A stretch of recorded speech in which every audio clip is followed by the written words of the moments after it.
I'm Qiang Zhang. I'm a computer scientist, but I've been working at clinical environments and hospital settings for the past 8 years.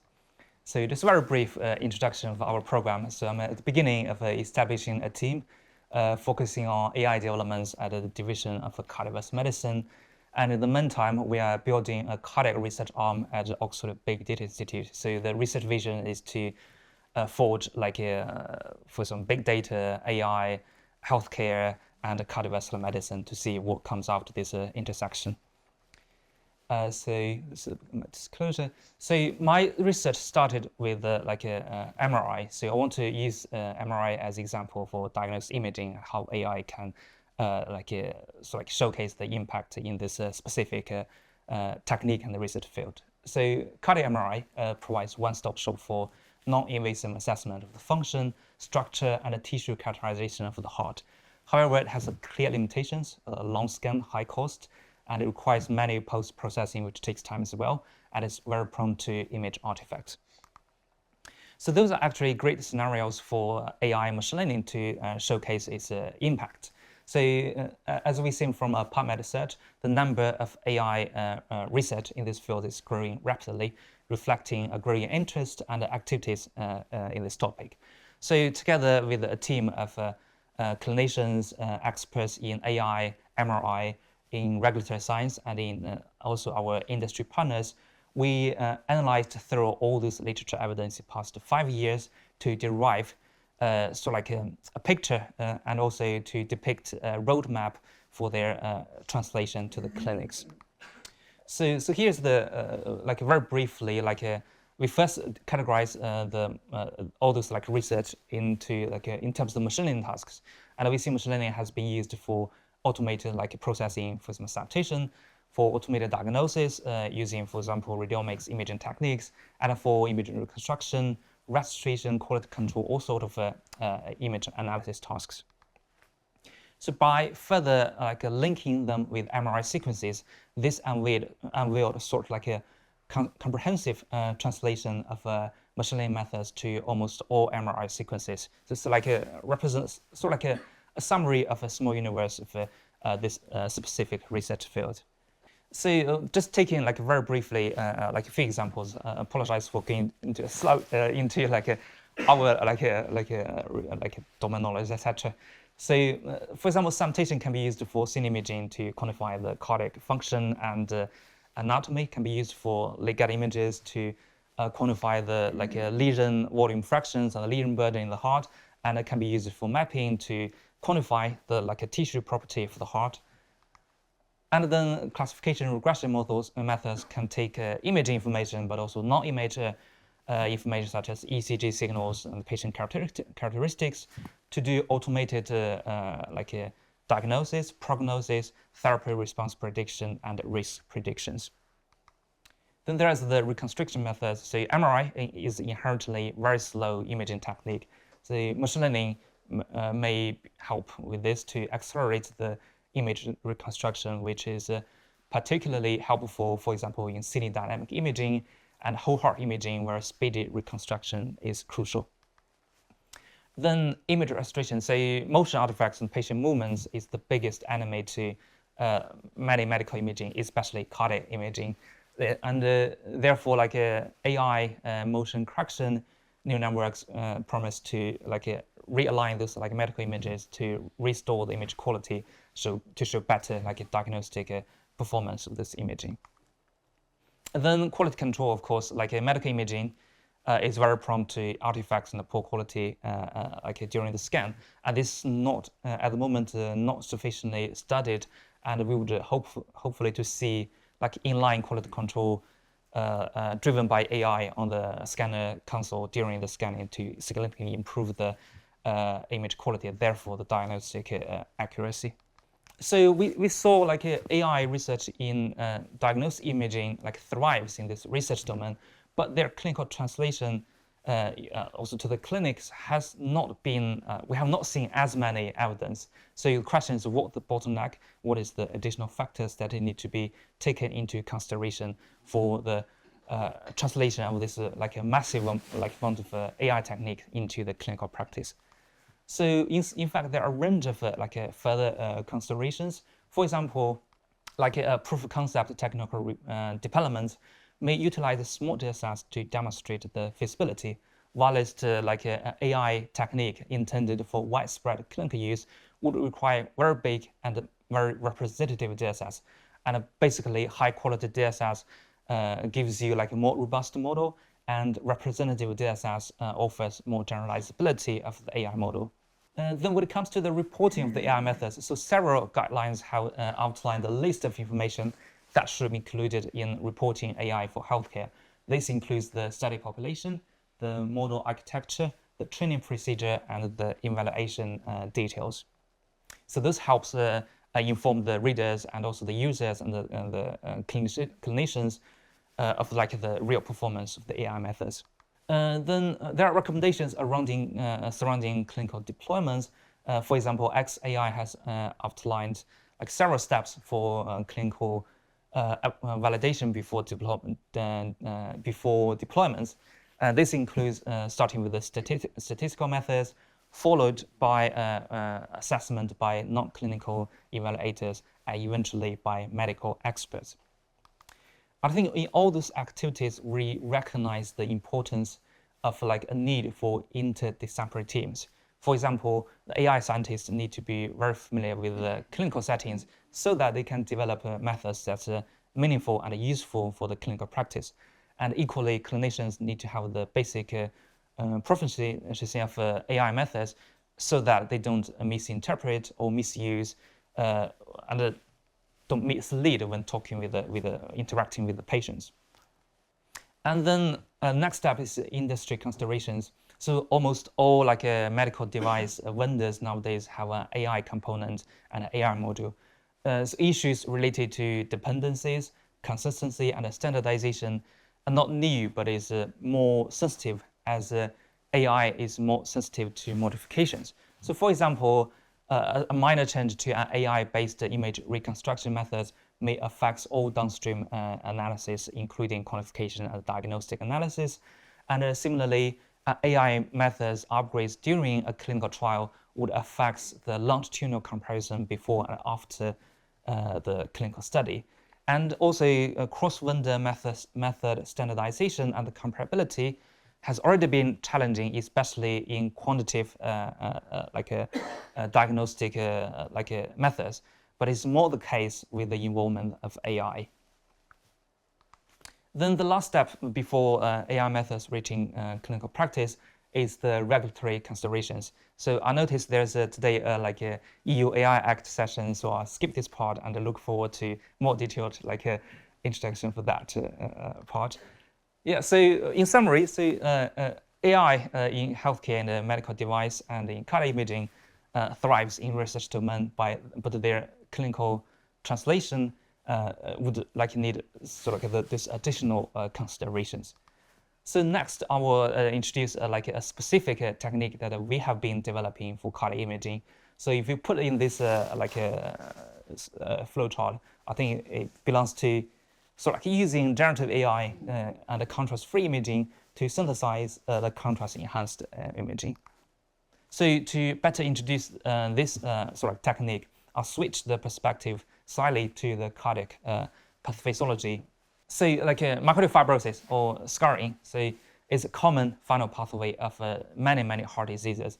This includes heart attacks, cardiomyopathies, and viral infections. And very importantly, the pattern of this scarring, like in this white pattern here, informs the doctors so what type of heart diseases the patient is getting.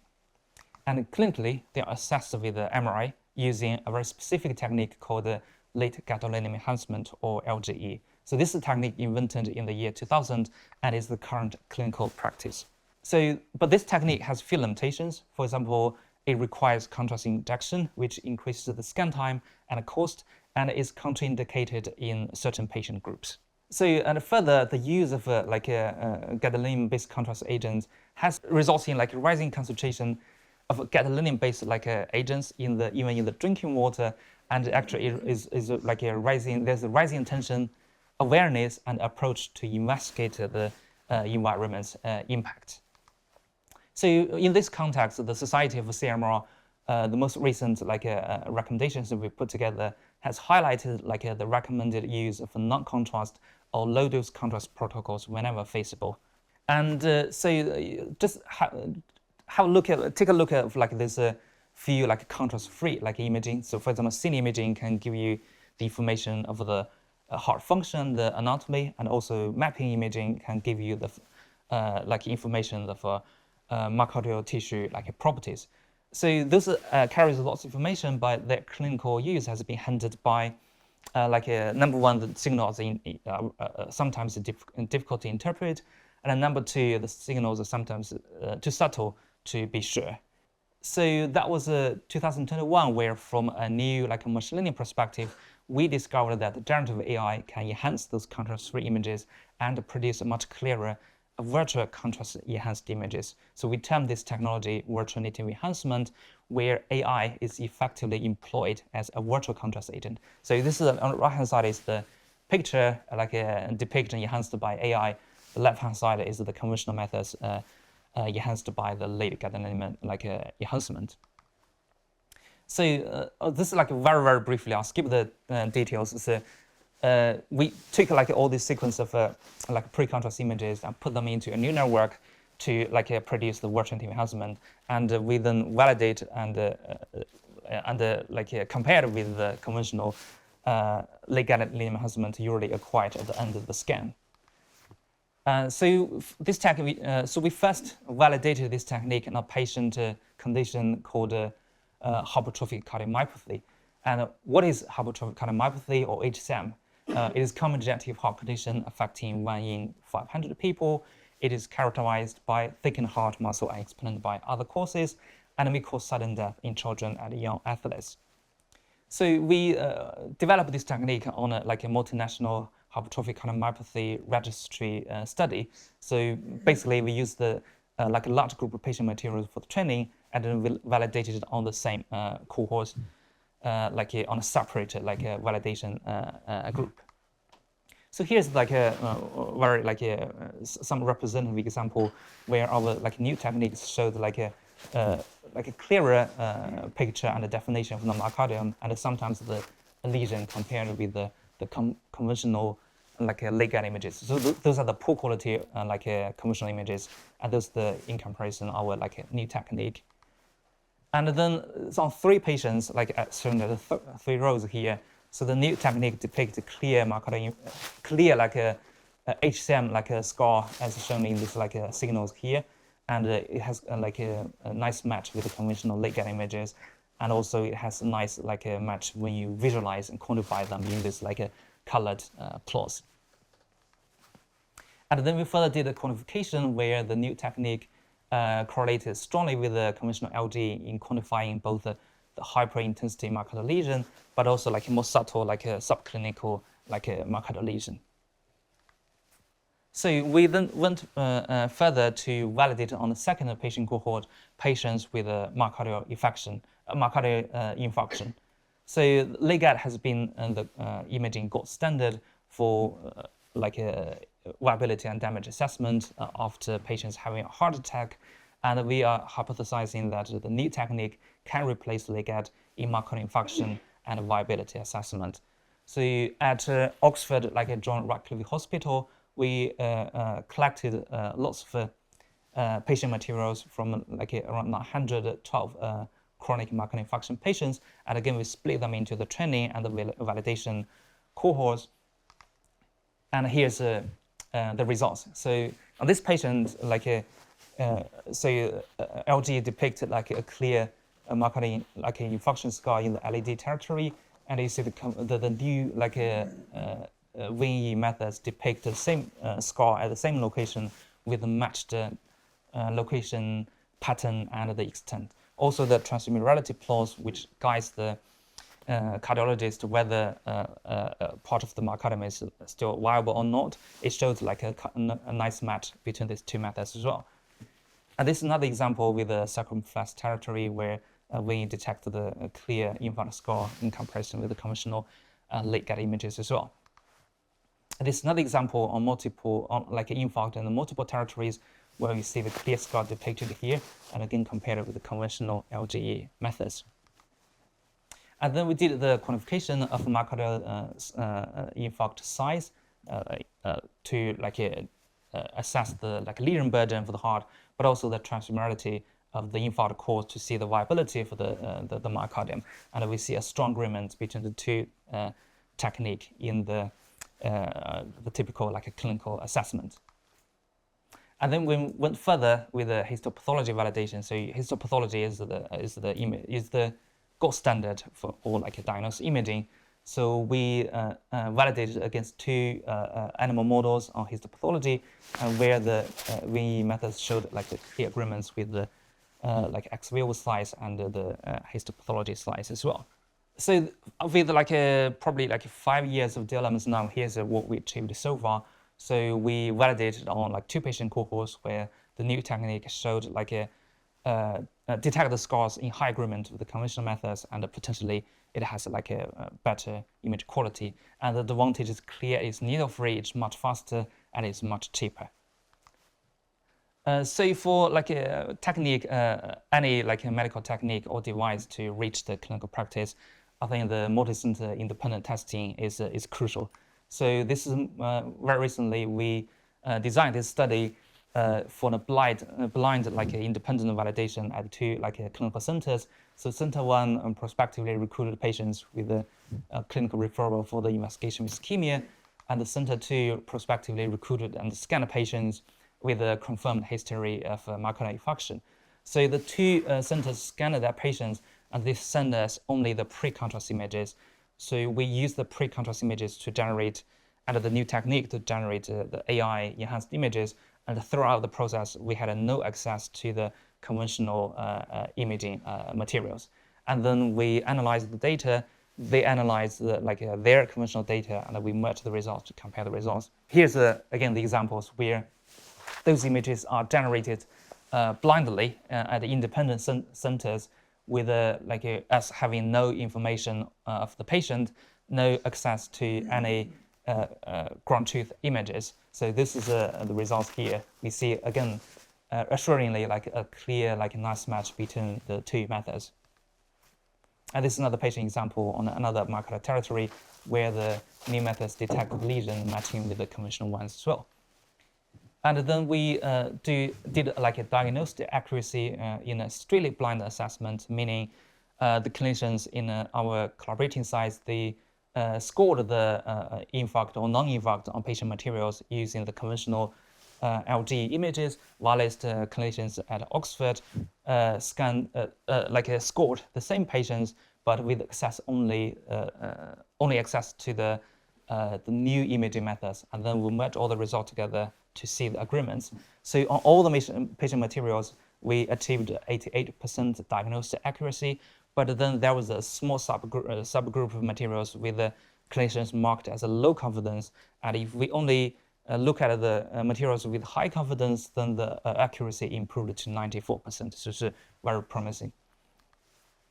And again, we did a scar quantification to see the lesion burden assessed by the 2 methods. We see a strong agreement, and it actually showed a very similar trend. And this blind study showed a very similar trend with the original single center development at Oxford. So this demonstrates a very nice reproducibility and a generalizability of our technique. And to test this technique in real-world clinical practice, so we don't want to stay at a research domain. We want to really push this towards clinical practice. So this is what we did. So there was a patient referred to our center for with a chest pain for investigation for ischemia. So we scanned the patients using the pre-contrast images. I'm sitting there with the radiographer using a laptop, and we generated those images as soon as these pre-contrast images were scanned while the patient is still in the scanner. So here's the vein images where they detect a clear LED infarct as pointed by the red arrows. And then after that, the radiographers give the contrast to the patient. They continue with the conventional scans, and this was pop up on the scanner 45 minutes later. So you see the conventional methods confirmed the scar on the on the patient's like heart here. But then the new methods potentially has like a better image quality even than the conventional methods. So this is my last slide. So I'll show you trying to selling all this things that AI can do, but AI machine learning does not work for us for free. For example, AI carries significant carbon and water footprints.